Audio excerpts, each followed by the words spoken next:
paz do Senhor seja com todos. Vou dizer algumas coisas antes da mensagem.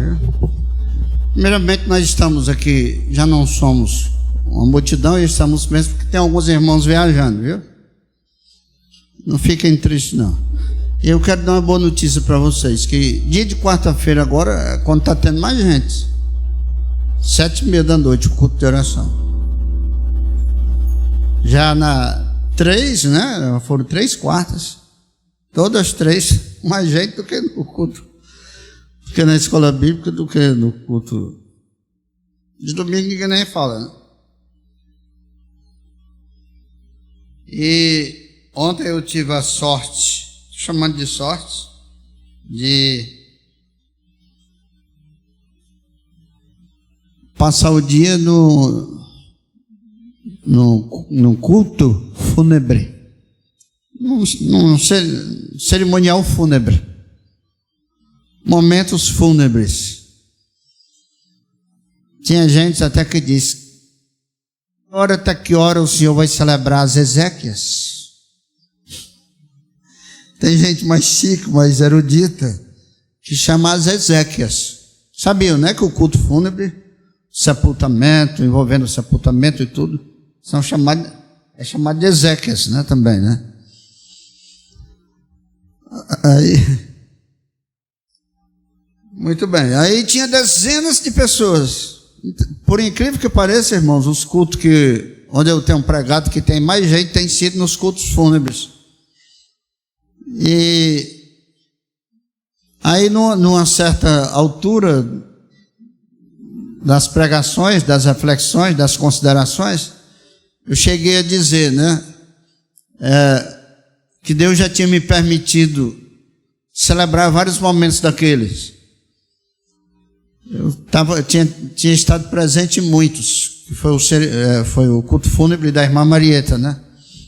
Os cerimoniais fúnebres da irmã Marieta. Aí depois alguém procurou e disse: pastor, uma coisa eu lhe garanto, o senhor que já veio celebrar tanto culto fúnebre, e alguém pode deixar de ver o senhor no seu dia, mas se eu estiver vivo eu irei, se Deus permitir. Eu disse: consolação sua, né?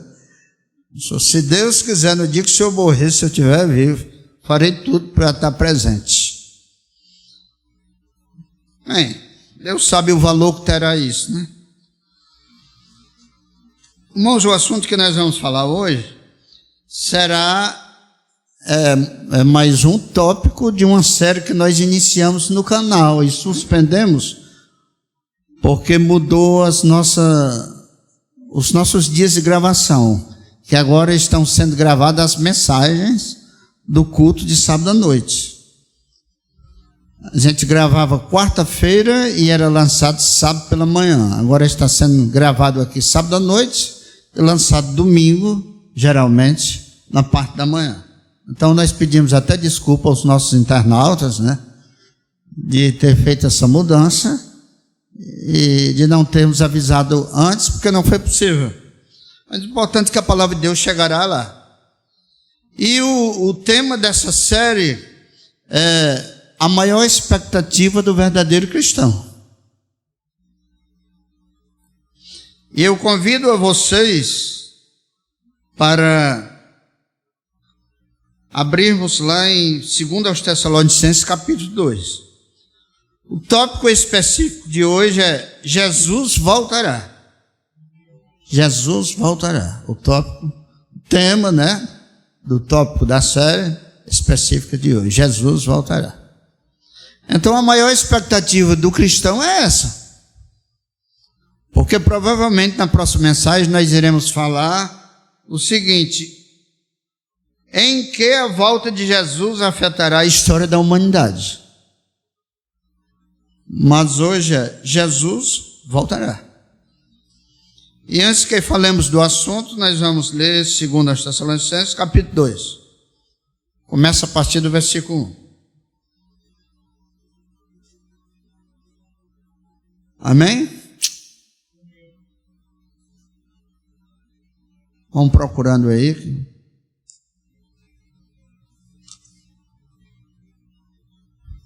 Diz assim a palavra de Deus. Ora, irmãos, rogamo-vos pela vinda de nosso Senhor Jesus Cristo e pela nossa reunião com Ele, que não vos movais facilmente do vosso entendimento, nem vos perturbeis, quer por espírito, quer por palavra, quer por epístola, como de nós, como se o dia de Cristo estivesse já perto. Ou seja, fosse amanhã, fosse hoje.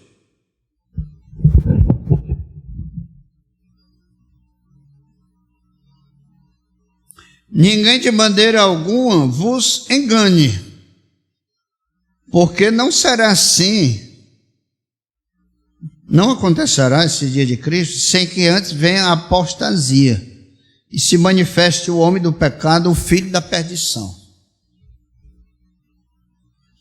o qual se opõe e se levanta contra tudo que se chama Deus ou se adora, de sorte que se assentará como Deus no templo de Deus, querendo parecer Deus. Não vos lembrais de que estas coisas eu dizia quando ainda estava convosco? A gente se lembra, não? Que ele já tinha estado na Tessalônica, o apóstolo Paulo. E aqui é uma segunda carta que ele manda para lá. E agora vós sabeis o que o detém, para que a seu tempo seja manifesto, ou manifestado. Porque já o mistério da injustiça opera. Somente há um que agora resiste, até que do meio seja tirado. E então será revelado o iníquo, a quem o Senhor desfará pelo assopro da sua boca e aniquilará pelo esplendor da sua vinda.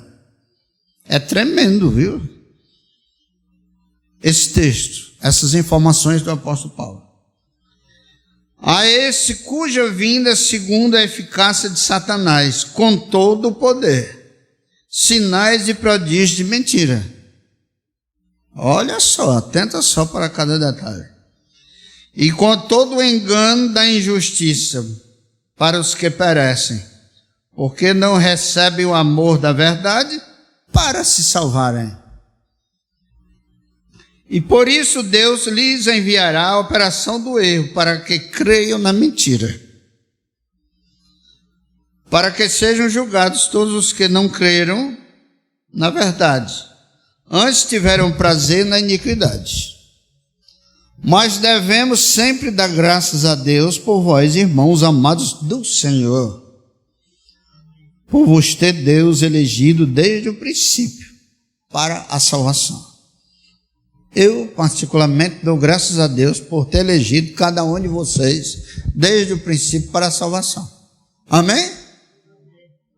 Quem tem aqui 28 anos, quem tem 39, quem fez 40, quem tem 44, Deus não lhe elegeu só quando você nasceu, Ele lhe elegeu desde o princípio para a salvação em Cristo, hein? Não fique dizendo, ele está sendo calvinista, não se preocupe com isso não. Pois é, mas calvinismo é uma linha de pensamento, arminianismo é uma linha de pensamento, mas o nosso pensamento maior é a palavra de Deus, é Jesus.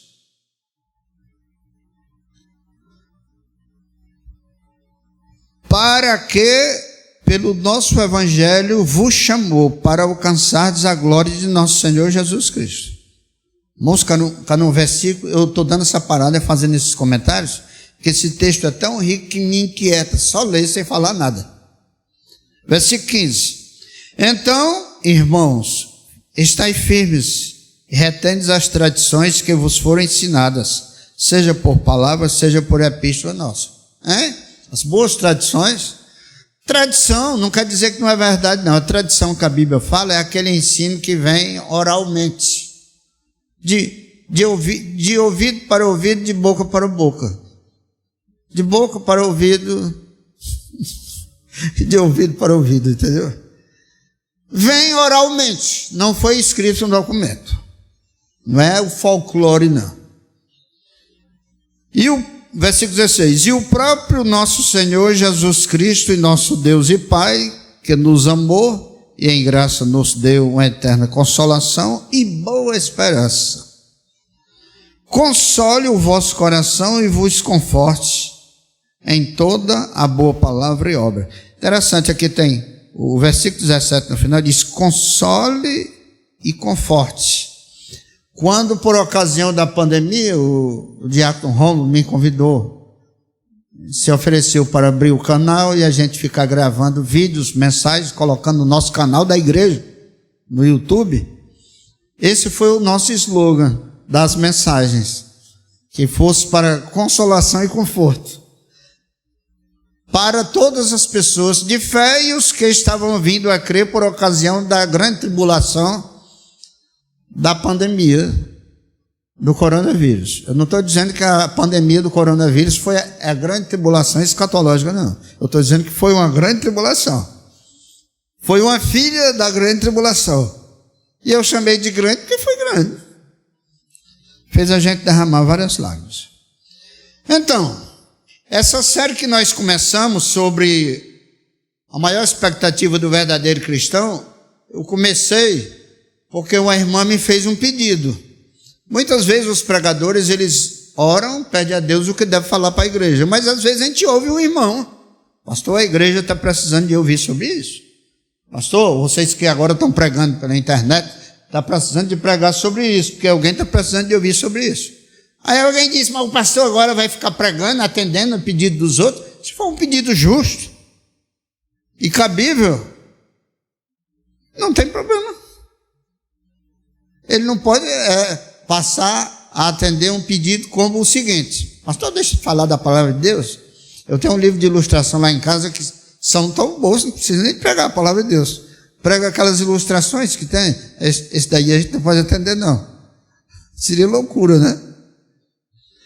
Então, é que nós vivemos um tempo que muitas pessoas deixaram de ler a palavra de Deus, não é verdade? Há algumas décadas atrás, até séculos atrás, na Europa e no começo aqui no Brasil, as pessoas, quando não estavam trabalhando, as pessoas de fé não largavam. Eu estou querendo falar como o homem lá do interior. Não largavam a Bíblia. Não largavam a Bíblia. Era um tempo bom, de boa espiritualidade na igreja. Hoje não se larga o celular. Me ataca. Você tem como me atacar agora, ou seja, reagir. Não, mas eu não largo o celular lendo a Bíblia no celular. Aí vale. Porque alguém já pregou que ler a Bíblia no celular é pecado. Irmão, pelo amor de Deus, vai estudar o que é pecado. Você pode ler a Bíblia no jornal do celular, escrito em couro. Se tiver ainda pergaminho, pode ler o pergaminho. Só que no pergaminho geralmente estava no grego e no hebraico, né? No aramaico. É preciso que a pessoa saiba aquelas línguas, né? Então, seja escrito em quem for. Se for o conteúdo da Bíblia, você pode ler no celular, no aplicativo, não tem problema. Não, mas o crente, a marca do crente é ir para a igreja com a Bíblia debaixo do braço. Eu vou me sentir à vontade agora, eu vou dizer. Sabe o que foi que uma vez um crente me disse? A Bíblia do crente tem que ter um cheirinho de axila. Ou barbaridade, ou estupidez, ou atraso. Eu digo: por que tem que ter esse cheirinho? É porque quer dizer que ele vai para a igreja e leva. É importante trazer a Bíblia para a igreja? Para mim é. Para mim é. Porque o celular, porque tudo que eu vou ler no celular, até um texto que a pessoa manda para mim para ajudar a fazer uma correção, eu encontro dificuldade. O celular me incomoda. O espaço pequeno para ter aquele texto todinho, entendeu? Está para lá e para cá, aumentando, diminuindo, me incomoda. Então eu tenho que ler a Bíblia. Mas quem não se incomoda, está sempre de óculos e vê cada capítulo ali na tela do celular, não tem problema. Mas tem que trazer a Bíblia para a igreja, o livro. Não tem que trazer. Se acha bom trazer, traga. Mas é um testemunho de fé. Mas teve gente já andando com a Bíblia debaixo do braço, e era só para se apresentar, mas o testemunho da vida dele não condizia. E alguém disse: isso aí é um canalha, é um hipócrita. Tinha até quem não sabia do significado das palavras, dizia: isso aí é um fariseu. É com a Bíblia debaixo do braço e o Espírito está longe da Bíblia. Então não é obrigado a trazer a Bíblia em livro ou em celular. É uma opção. Agora é obrigado, se quiser se salvar, carregar a Bíblia toda hora dentro do coração e da alma do pensamento. Amém? Então a expectativa do verdadeiro cristão foi o que a irmã me pediu. E eu estou entrando nos parentes, né? Meio longo, mas eu estou saindo agora. E ela disse: eu conversei com a irmã, pastor, que é bastante crente essa irmã. Mas eu estava falando para ela que achava que está perto de Jesus voltar pelos sinais. Ela disse: mulher, não fala nisso não. Fala nisso não, irmã. Meu menino ainda está fazendo a faculdade. E o menino é doido para se casar quando terminar a faculdade e começar a trabalhar e ganhar dinheiro. É doido para se casar. Irmão, eu ainda quero alcançar os meus netinhos. Mas vocês acham que quando for o tempo de Jesus vir, ele vai deixar de vir porque alguém ainda não se casou? Porque alguém ainda não se formou? Porque alguém ainda não ganhou dinheiro? Porque alguém ainda não deu um netinho para essa irmã de fé? Pode ser, poderia, preste atenção no tempo verbal. Poderia ser que Jesus Cristo deixasse de vir. Isso aqui tem fundo na Bíblia, tem respaldo na Bíblia, tem fundamento na Bíblia. Porque ele está esperando por você. 2 de Pedro, capítulo 3, o Senhor não retarda a sua promessa. O Senhor está sendo longânimo. Longânimo é quem espera muito, né? Quem tem paciência é quem espera muito. Então, a expectativa maior do verdadeiro cristão é a volta de Jesus, irmãos.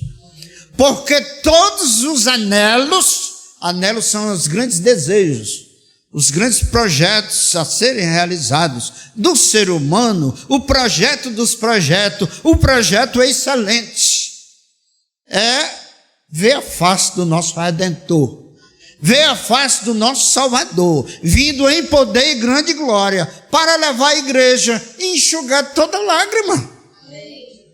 Muitas vezes a gente pensa que a coisa mais importante é se formar. Eu estou citando os mesmos exemplos. Ganhar o dinheirinho, ou o dinheirão, se casar, ter filhos. Mas essas coisas a gente consegue, são boas. Tudo isso aí é bom. Mas a gente consegue, mas não realiza. Não é o anelo supremo, o supremo no sentido de o que supera. A gente consegue essas coisas, mas continua querendo algo. O nosso íntimo continua apelando para algo mais supremo, algo mais superior, algo que está além. E esse algo é o encontro com o Salvador, pode ter certeza disso. Mas eu queria isso, consegui, pensei que quando eu conseguisse eu ia ser feliz, continuo do mesmo jeito. Eu queria aquilo e consegui aquilo, pensei que quando eu conseguisse eu fosse ser feliz, consegui então do mesmo jeito. Um dia um rapaz me procurou e disse: pastor, eu estou assim meio confuso, meio decepcionado com a vida, mais ou menos nesses termos. Eu já estou na boa idade de me casar, e ainda me casei. Eu digo: e aí, tu está preocupado com isso? Ele: estou. Eu digo: não, eu respeito a sua preocupação, mas você está preocupado querendo se casar, e tem gente casada querendo se descasar. Então busca Deus para você ser feliz, mesmo solteiro. Se tiver casado, busca em Deus ser feliz nele. Só nele é que a gente é feliz, estando casado. As opções daqui debaixo da terra, aqui em cima da terra, né? Debaixo do céu, né? As opções daqui não realizam a gente, faz a gente realizar sonhos daqui, mas não faz a gente realizar o sonho maior. Sonho, né? Todo mundo faz chacota hoje, os meus sonhos, né? Todo mundo faz essa coisa, mas o ser humano tem sonhos. Tem sonhos. Então, a volta de Jesus. Agora, por que se crê que Jesus voltará, irmãos? Por que se crê que Jesus voltará?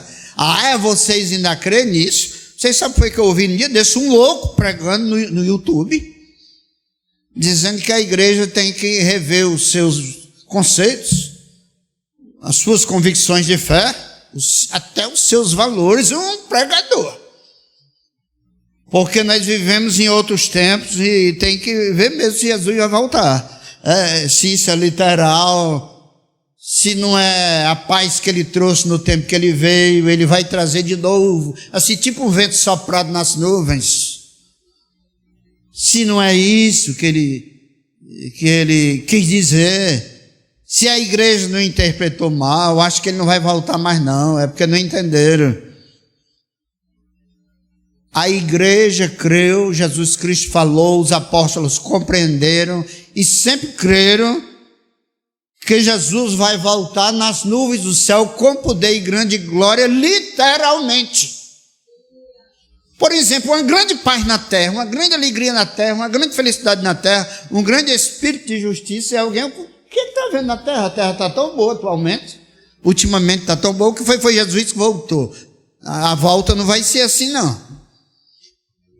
A volta não será assim. Então, por que se crê que Jesus voltará? Porque ele falou. Hein? Você crê no Evangelho? Você crê em Jesus? Você crê na Bíblia? A gente fala em crer na Bíblia, mas essa expressão não é certa não, né? Você crê no que está escrito na Bíblia? Aí está certo. Crer na Bíblia. Nós cremos em Deus, cremos em Jesus, cremos na palavra. Então, porque se crê que Jesus voltará, porque ele falou, está em João 14:3, virei outra vez. Amém? Virei outra vez. Jesus já veio uma vez? Já. A gente chama a vinda de Jesus, a humanização, o nascimento. Mas ele virá outra vez, ou seja, ele voltará. Virei outra vez, Jesus falou, amém? Vocês celebram com isso? Vocês estão esperando por isso? Lá na igreja que eu estava celebrando o culto fúnebre, era uma igreja larga, mais funda do que essa. Mesmo que fosse isso aqui, até ali, mais umas 2 larguras. Aí estavam tendo uma campanha lá. É lógico que não era naquela hora, né? A campanha não é os cultos da noite. Aí estava lá escrito: desperta tu que dormes. Eu não sei por que é que os crentes têm uns que dizem: eu torço o Ceará, eu torço Fortaleza, eu torço o Flamengo, eu torço o Corinthians. Você pode torcer a quem quiser. Mas na hora do gol o grito sai, a vibração sai. Na hora que a gente diz Jesus voltará, o crente fica apático.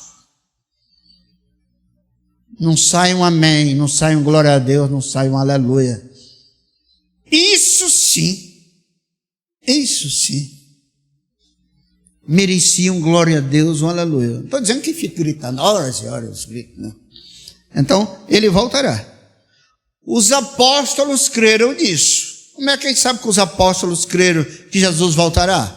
Quem escreveu Mateus, o Evangelho de Mateus, quem foi que escreveu? A resposta está na pergunta: Mateus. Mateus era um apóstolo. Quem escreveu João, o Evangelho de João, de Jesus Cristo narrado por João, foi João. João era um apóstolo. Marcos e Lucas, nós sabemos que não eram apóstolos, eram discípulos. Os discípulos creram também. Nas epístolas falam da volta de Jesus. No Apocalipse fala da volta de Jesus. Até nos profetas antigos, antes de se conhecer Jesus, porque Jesus é Deus feito homem para salvar, né? Já falava na volta de Jesus. Não com o nome Jesus, porque o nome foi dado ao Filho de Deus quando foi anunciado a Maria que ele viria.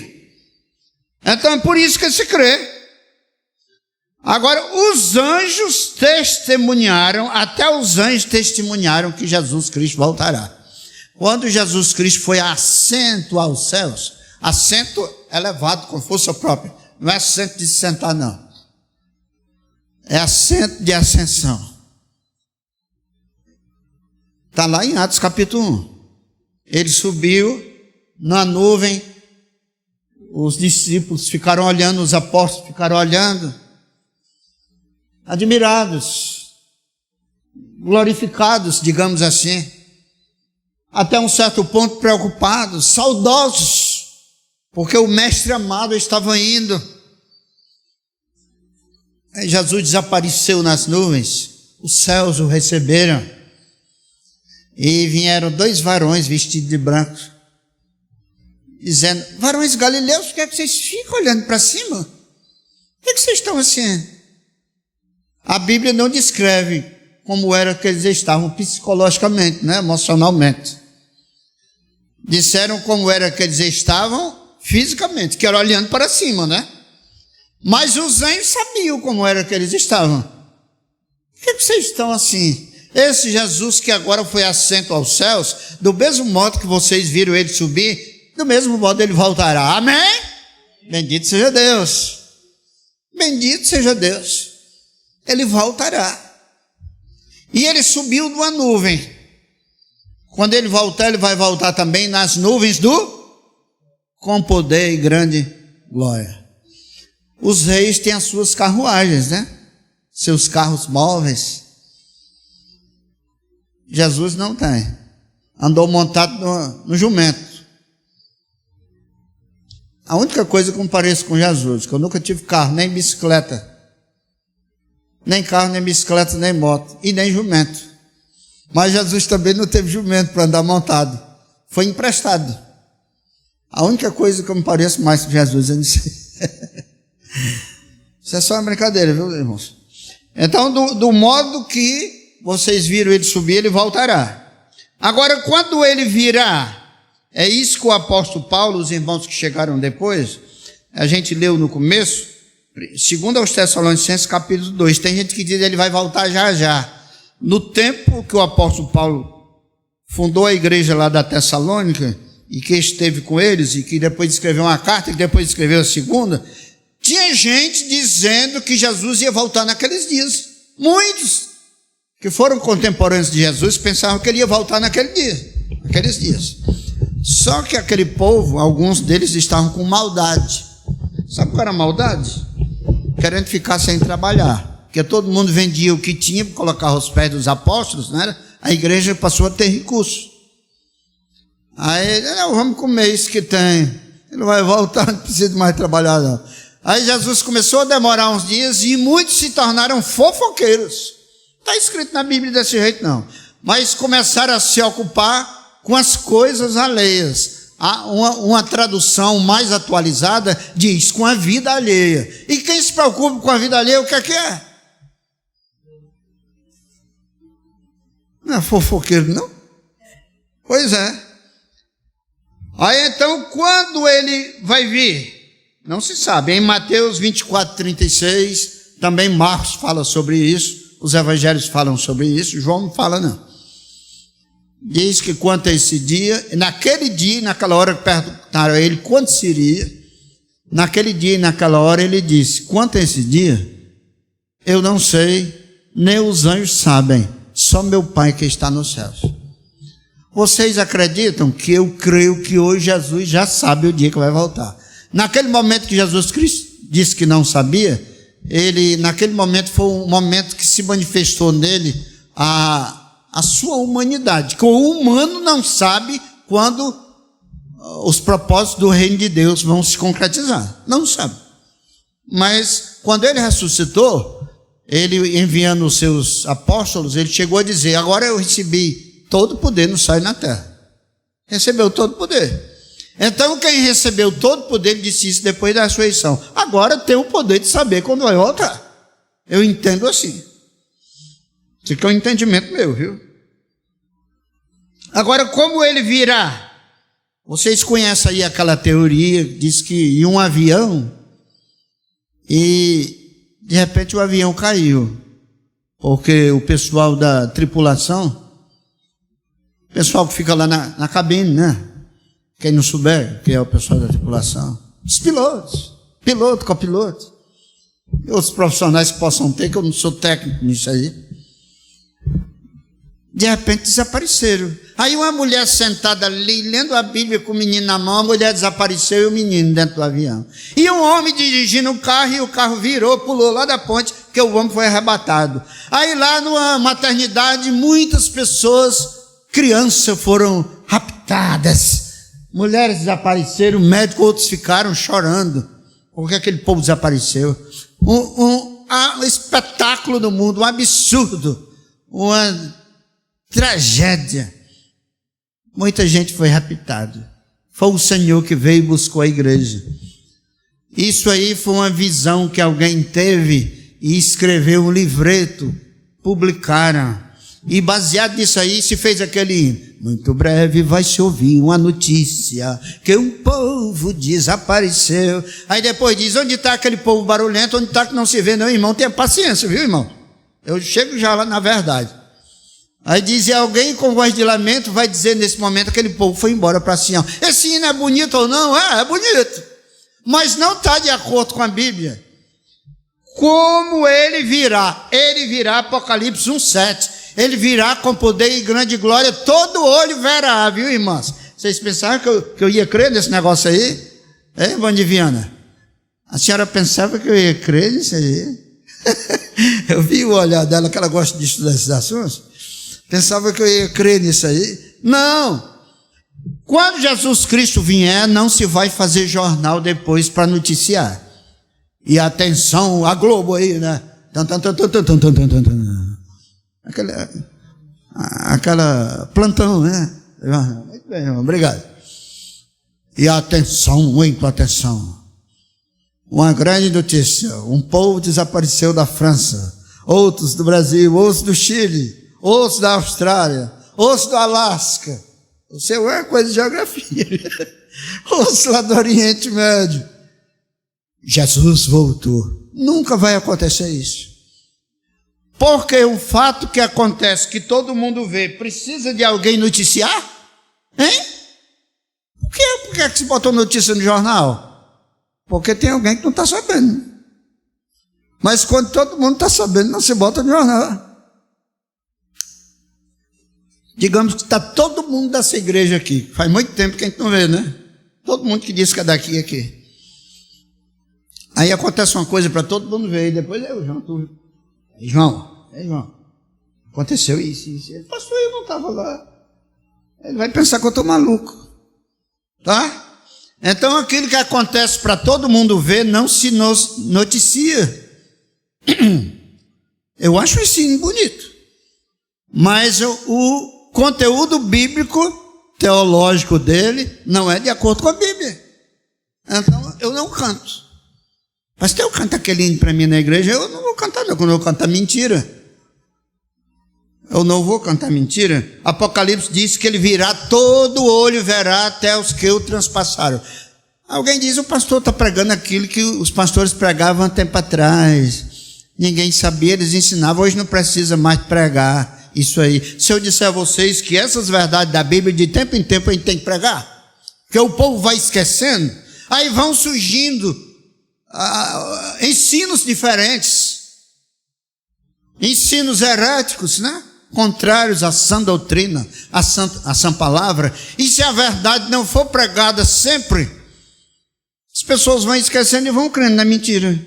Foi isso que o apóstolo Paulo disse. Eu não estou pegando nada de 2 Tessalonicenses capítulo 2. Eu não estou pregando nada daí, mas aqui lá nós estamos trazendo um assunto que está dentro. Deus mandará a operação do erro, para que todos aqueles que não foram marcados para a salvação, que não creem para se salvar, acreditem na mentira. E não estamos pegando o texto, né? Mas aqui lá tem um ponto que converge para o texto de 2 Tessalonicenses, que lá fala da manifestação do anticristo. O anticristo. Igreja, Jesus virá. Agora se prepare que nós vamos passar por momentos difíceis. Vamos mesmo. Ah, meu Deus! E aí, o que é que eu vou fazer? Olha, dizem que o Vladimir Putin, tem um subterrâneo, uma fortaleza lá subterrânea. Todos os soberanos na terra, para mim soberanos entre aspas, né, tem a sua fortaleza, e na hora de perigo eles correm para lá. E a fortaleza do crente, irmãos, a guarita onde ele se esconde, o castelo onde ele se abriga, onde ele se refugia, castelo forte é o nosso Deus. Agora eu peguei uma frase do Lutero, né?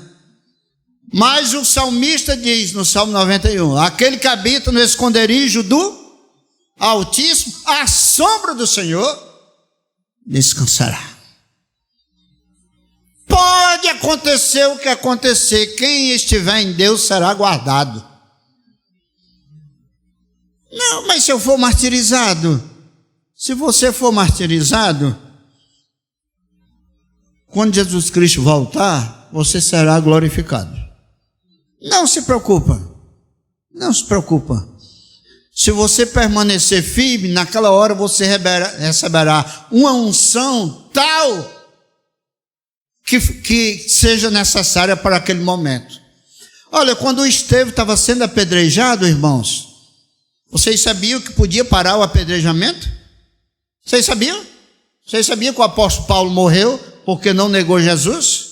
Se ele tivesse negado, ele não tinha morrido.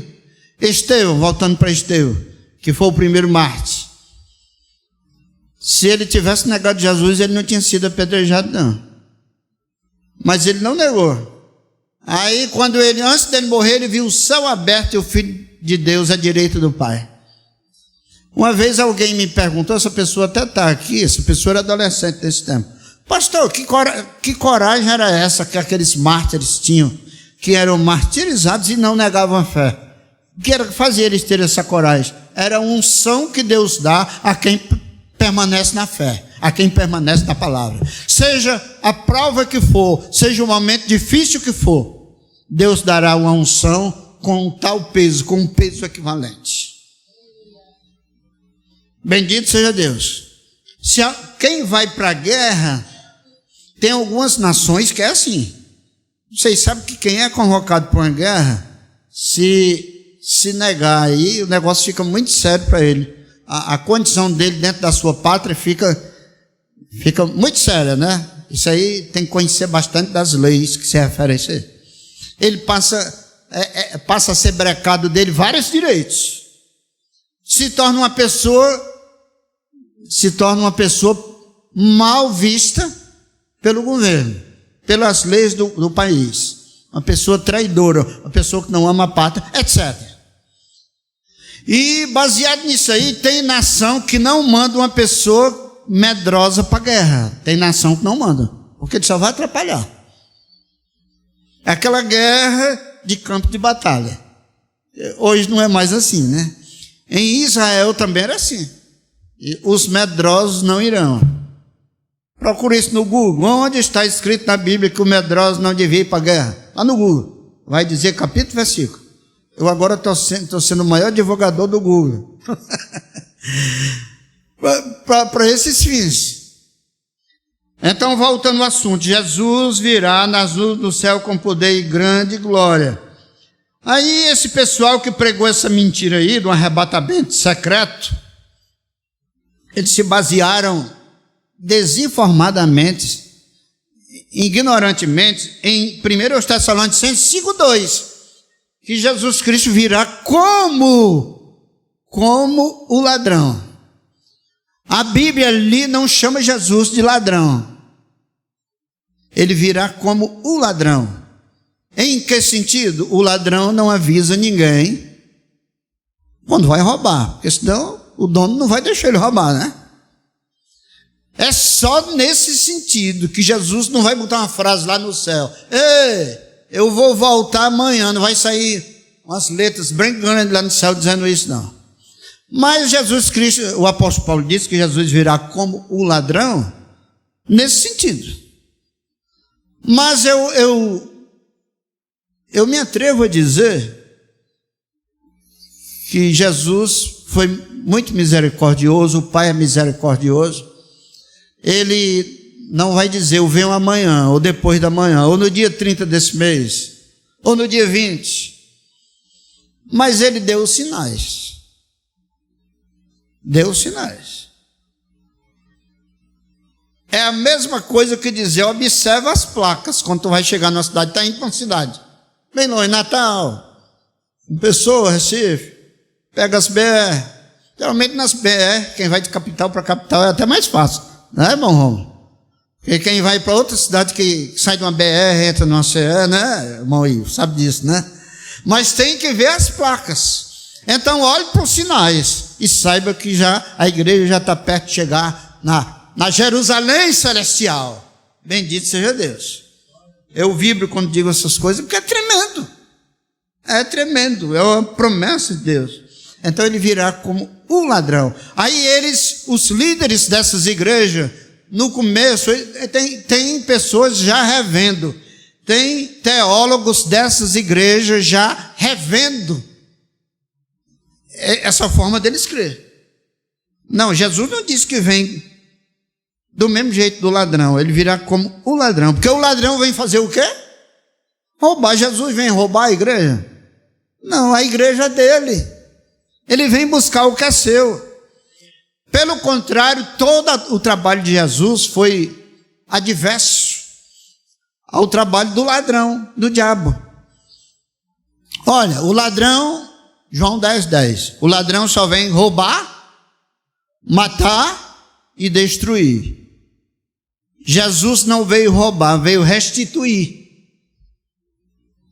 O ladrão veio matar, Jesus veio dar vida. O ladrão vem destruir, Jesus Cristo virá reconstruir. Bendito seja Deus, irmãos. Aí, mais na frente, uma coisinha, 1 Tessalonicenses 5, mais na frente um pouquinho, diz assim: mas para vós não será assim. Agora falando para os crentes.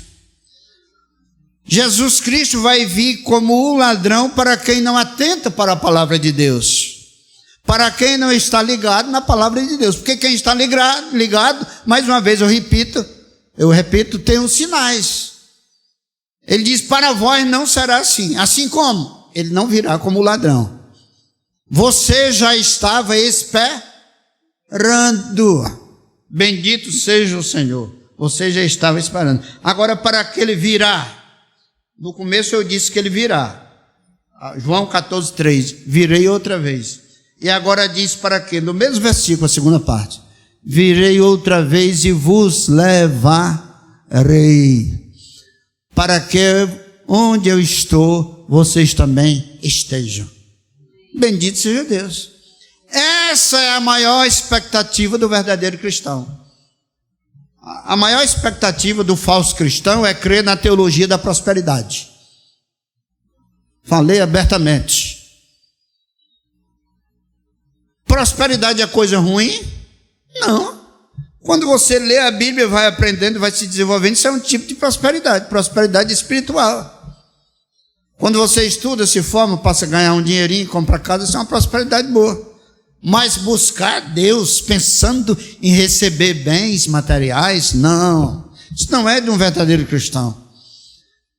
Mateus 6:33. Procurai o reino de Deus e a sua justiça. Essas outras coisas vos serão acrescentadas. Deus dá aos seus. Lá no Salmo 34 diz, os leões e os filhos dos leões chegam a passar necessidade, quando eles estão numa floresta onde a caça, a presa se tornou escassa.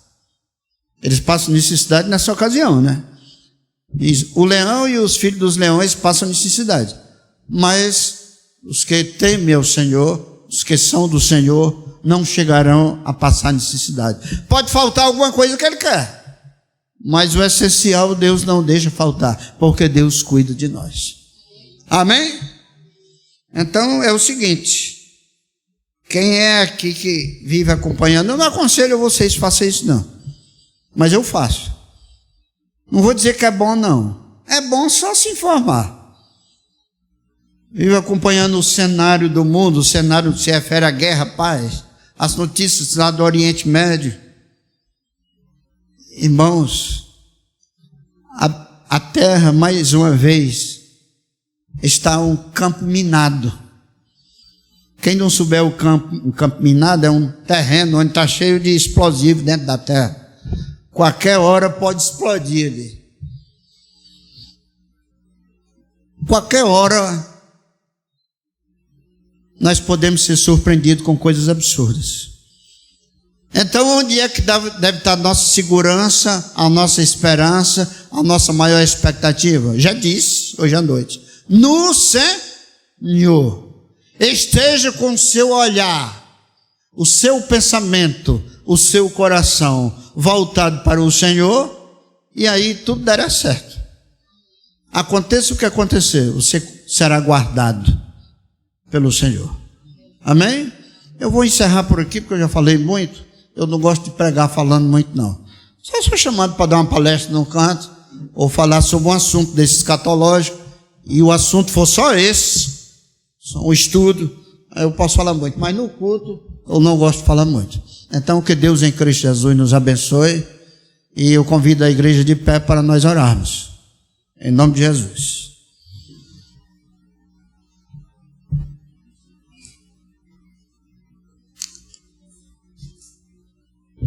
Deus eterno, Pai de bondade, Senhor de misericórdia, que nos chamou para a salvação eterna em Cristo Jesus, quem tem nos mostrado o caminho da paz, que tem nos tirado do caminho da guerra, que nos transmite esperança, visão na Tua palavra e a melhor expectativa para o futuro.